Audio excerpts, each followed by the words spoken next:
वफाकी हुकूमत ने बन्नू में जारी सूरत हाल से मुतल्लिक सूबाई हुकूमत के तहकीकाती कमीशन को मुस्तरद कर दिया। वफाकी वज़ीर अतातारा ने कहा कि जिस सियासी जमात के लोग अमन मार्च में इंतशार में मुलव्विस थे, उस जमात को हक नहीं कि वो तहकीकात करे। मुसल्लह अफराद ने अमन मार्च में शामिल होकर अपनी सियासत चमकाने की कोशिश की। तर्जुमान KP हुकूमत बैरिस्टर सैफ ने अतातारा के बयान को मुज़ीका खेज और हालात ख़राब करने की कोशिश करार दे दिया। कहा कि ये लोग इक़्तिदार के नहीं, जेलों के अहल हैं।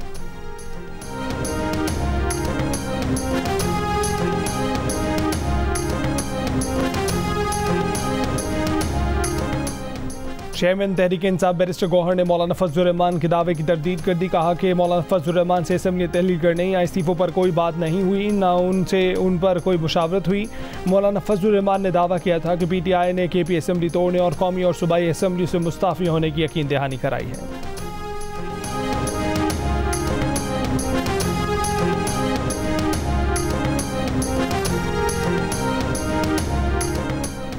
मुस्लिम लीग नून के सदर नवाज शरीफ ने कहा है कि सड़क पर फिरते शख्स को कहा गया कि आओ तुम्हें इंसाफ देंगे, फैसले देने वालों को अब भी सोचना होगा। वज़ीर आला पंजाब मरीम नवाज ने कहा कि अवाम को रिलीफ देने के लिए जो करना पड़ा करेंगे।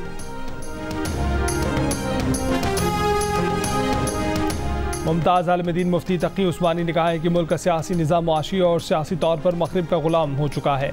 फ़िलहाल आज़ादी की सियासी तहरीक कामयाब नहीं हो सकती। मौजूदा हालात में इस्लाम का निज़ाम लाना भी मुश्किल नज़र आता है।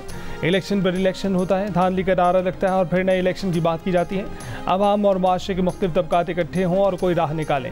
अवाम इंतज़ार में है कि कोई बेहतर सियासी निज़ाम और सियासी क़यादत आए और उनके दुखों का मदावा करे। जब अवाम और मुख्तलिफ तबकात एक बार तय कर लें तो वो ग़ुलामी से निजात हासिल कर लेते हैं।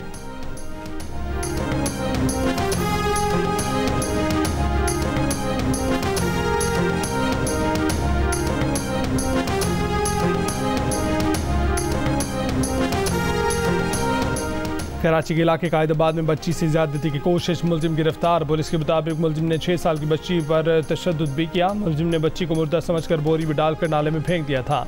बच्ची को बेहोशी की हालत में नाले से निकाला। बच्ची अस्पताल मुंतकिल कर दी गई, हालत बेहतर है। मुलजिम बच्ची का पड़ोसी है।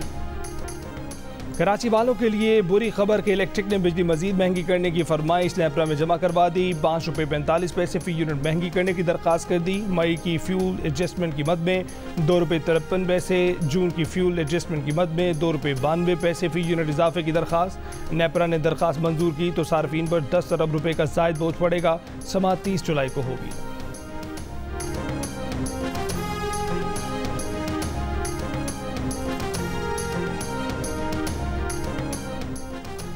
मुस्लिम लीग नून के सदर नवाज शरीफ और वज़ीर आला पंजाब की ज़ेर सदारत इजलास 200 से 500 यूनिट तक बिजली इस्तेमाल करने वाले सार्फिन को सोलर पैनल देने से मुतल्लिक तजावीज़ पर गौर। मरीम नवाज की स्कीम के इजरा के लिए कार्रवाई जल्द मुकम्मल करने और फाइनेंसिंग स्कीम आसान तर बनाने की हिदायत। पंजाब हुकूमत की जानिब से आवाम को सोलर पैनल्स की फराहमी का आगाज़ 14 अगस्त से किए जाने का इम्कान।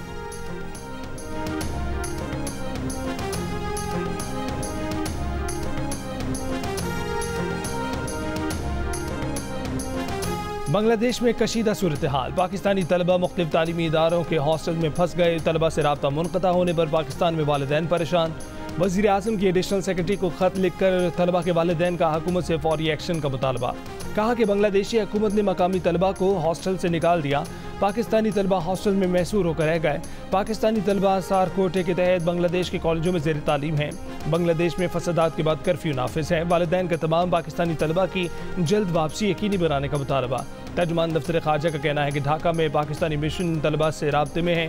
डिप्टी हेड ऑफ मिशन ने चिटागांग में तलबा से मुलाकात की है। तमाम पाकिस्तानी तलबा महफूज हैं। हाई कमीशन ने तलबा को महफूज मकामात पर जगह फराहम कर दी है। इन महफूज मकामात में सफ़ीर की रिहाइशगाह और कुछ दीगर मकामात शामिल हैं।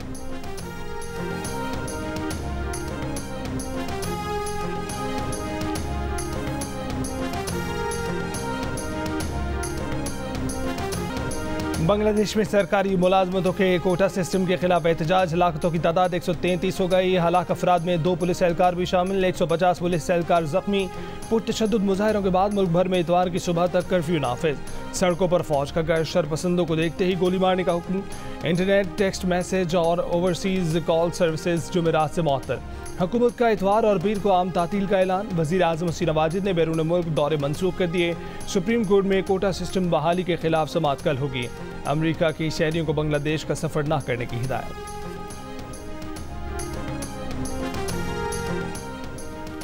तहफ़्फ़ुज़ आईन पाकिस्तान का बानी PTI समेत तमाम सियासी कैदियों की रिहाई और मैंडेट की वापसी के लिए 26 जुलाई को एहतजाज का ऐलान।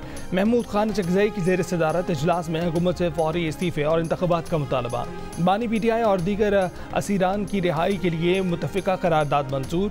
करारदाद में PTI अहदेदारों के खिलाफ कायम मुकदमात को क़वानीन और इंसाफ के असूलों की खिलाफ वर्जी करार दे दिया।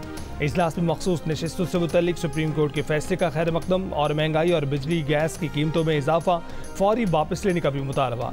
PTI और सुन्नी इत्तेहाद कौंसिल की क़यादत की शिरकत।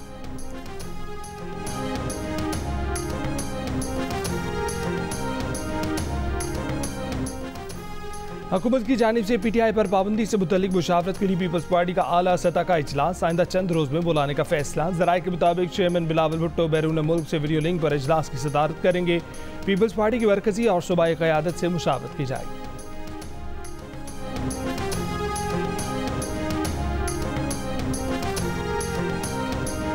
वज़ीर आला पंजाब मरीम नवाज का सूबाई काबीना में तोसी पर गौर। साबिक स्पीकर पंजाब असम्बली राना इकबाल समेत 4 से 5 अरकान की शमूलियत का इम्कान।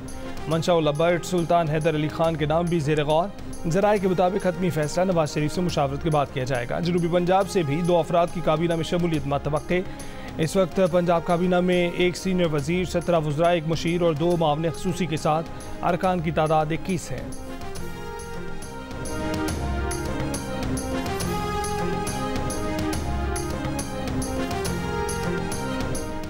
वज़ीर आला खैबर पख्तूनख्वा अली अमीन गंडापुर ने गवर्नर KP फैसल करीम घुंडी को 50-50 करोड़ हर जाने के 2 नोटिस भेज दिए। नोटिस में कहा गया है कि गवर्नर KP ने अज़्म इस्तेहकाम ऑपरेशन पर दस्तखत करने का इल्ज़ाम लगाकर अली अमीन गंडापुर की साख को नुकसान पहुंचाया और जहनी तनाव में डाला।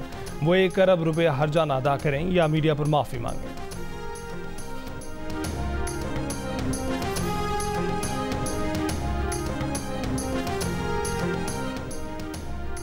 यूटिलिटी स्टोर्स ने वज़ीर आज़म रिलीफ पैकेज के तहत चीनी की फ़रोख्त बंद कर दी। यूटिलिटी स्टोर्स ने FED की वजाहत के लिए FBR से एडवाइस मांग ली। एडवाइस के बाद चीनी की तरसील शुरू होगी। तर्जुमान के मुताबिक चीनी वाफर मकदार में मौजूद है, लेकिन फ़ी किलो 15 रुपये नई फेडरल एक्साइज ड्यूटी की वजह से चीनी की फ़रोख्त बंद है।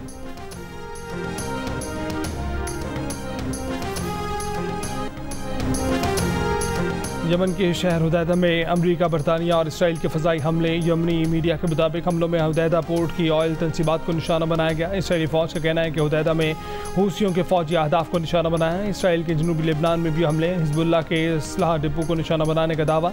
यमन हुकूमत के मुताबिक हुदैदा में इसराइली हमलों में 80 शहरी ज़ख्मी हुए। हूसी ग्रुप का इसराइल को मौसर जवाब देने का ऐलान। कहा कि इसराइल में अहम अहदाफ को निशाना बनाएंगे। फ़लस्तीनियों की हिमायत में फ़ौजी ऑपरेशन जारी रखेंगे।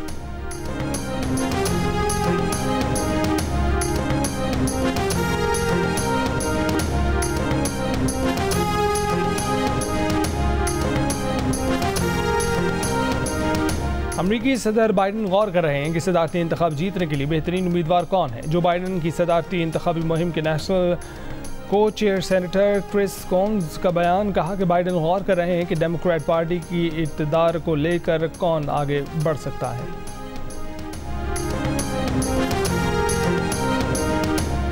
और साबिक अमरीकी सदर के मुआलिज का कहना है कि गोली ट्रंप के सर से 1/4 इंच से भी कम फासले से गुजर कर कान पर लगी थी।